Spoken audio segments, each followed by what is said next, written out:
Hi everyone, here is chapter 12 of Charlie and the Chocolate Factory. What it said on the golden ticket. Charlie burst through the front door shouting, "Mother, mother, mother!"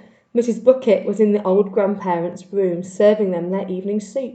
"Mother!" yelled Charlie, rushing in on them like a hurricane. "Look, I've got it! Look, mother, look! The last golden ticket is mine! I found somebody in the street and I bought 2 bars of chocolate and the second one had the golden ticket and there were crowds of people all around me wanting to see it and the shopkeeper rescued me and I ran all the way home and I'm here! It's the 5th golden ticket, mother, and I found it!" Mrs. Bucket simply stood and stared, while the 4 old grandparents, who were sitting up in bed balancing bowls of soup on their laps, all dropped their spoons with a clatter and froze against their pillows. For about 10 seconds, there was absolute silence in the room. Nobody dared to speak or move. It was a magic moment. Then very softly, Grandpa Joe said, "You're pulling our legs, Charlie, aren't you? You're having a little joke." "I am not," cried Charlie, rushing up to the bed and holding out the large and beautiful golden ticket for him to see. Grandpa Joe leaned forward and took a close look at his nose, almost touching the ticket. The others watched him, waiting for the verdict. Then, very slowly, with a slow and marvellous grin spreading all over his face, Grandpa Joe lifted his head and looked straight at Charlie. The colour was rushing to his cheeks and his eyes were wide open, shining with joy, and in the centre of each eye, right in the very centre, in the black pupil, a little spark of wild excitement was slowly dancing.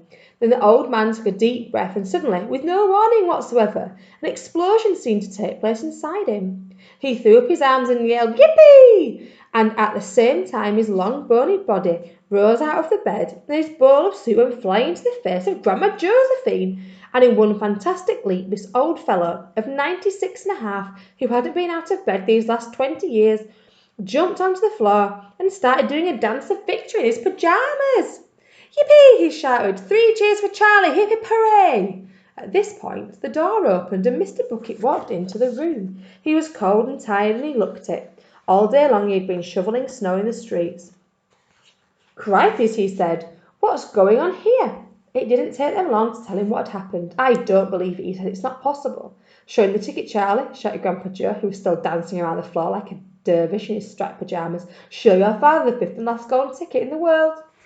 "Let me see, Charlie," Mr. Bucket said, collapsing into a chair and holding out his hand. Charlie came forward with the precious document.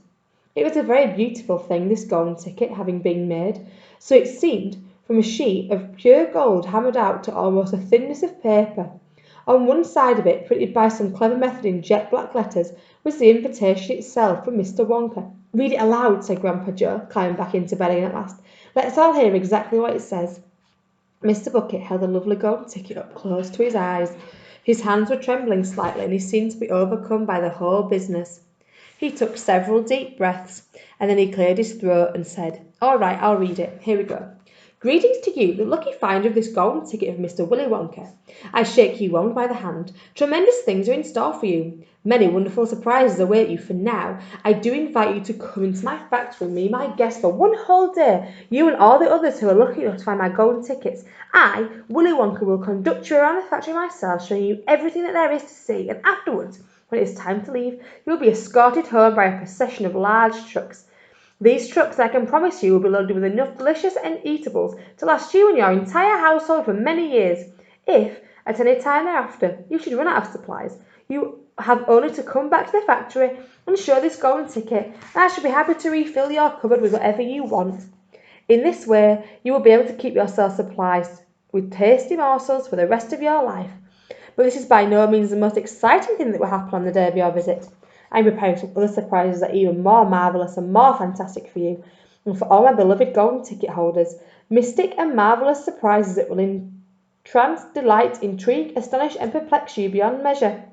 In your wildest dreams, you could not imagine that such things could happen to you. Just wait and see. And now, here are instructions. The day I have chosen for this visit is the first day in the month of February. On this day, and on no other, you must come to the factory gates at 10 o'clock sharp in the morning. Don't be late. You're allowed to bring with you either 1 or 2 members of your own family to look after you, and to ensure that you don't get into mischief. One more thing. Be certain to have this ticket with you, otherwise you will not be admitted. Signed, Mr. Willy Wonka. "The 1st of February, cried Mrs. Bucket. "But that's tomorrow. Today's the last day of January. I know it is." "Cripes," said Mr. Bucket. "I think you're right. You're just in time, shouted Grandpa Joe. There's not a moment to lose. You must start making preparations at once. Wash your face, comb your hair, scrub your hands, brush your teeth, blow your nose, cut your nails, polish your shoes, iron your shirt, and for heaven's sake, get all that mud off your pants. You must get ready, my boy. You must get ready for the biggest day of your lives. Now don't overexcite yourself, Grandpa, Mrs. Bucket said, and don't fluster poor Charlie. We must all try and keep very calm. Now the first thing to decide is who's going to go with Charlie to the factory. I will, shouted Grandpa Joe, leaping out of bed once again. I'll take him, I'll look after him, you leave it to me. Mrs. Bucket smiled at the old man. Then she turned to her husband and said, How about you, dear? Don't you think you ought to go? Well, Mr. Bucket paused to think about it. No, I'm not so sure that I should, but you must. There's no must about it, my dear, Mr. Bucket said gently. Mind you, I'd love to go, but it'll be tremendously exciting. But on the other hand, I believe the person who really deserves to go most of all is Grandpa Joe himself. He seems to know more about it than we do, provided, of course, that he feels well enough. Yippee! Shouted Grandpa Joe, seizing Charlie by the hands and dancing round the room. He certainly seems well enough, Mrs. Bucket laughed. Yes, perhaps you're right after all. Perhaps Grandpa Joe should be the one to go with him. I certainly can't go myself and leave the other 3 people all alone in bed for a whole day. Hallelujah, yelled Grandpa Joe. Praise the Lord.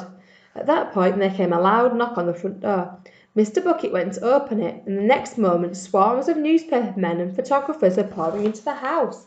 They had tracked down the finder of the 5th golden ticket, and now they wanted to get the full story for the front pages of the morning papers. For several hours there was complete pandemonium in the little house.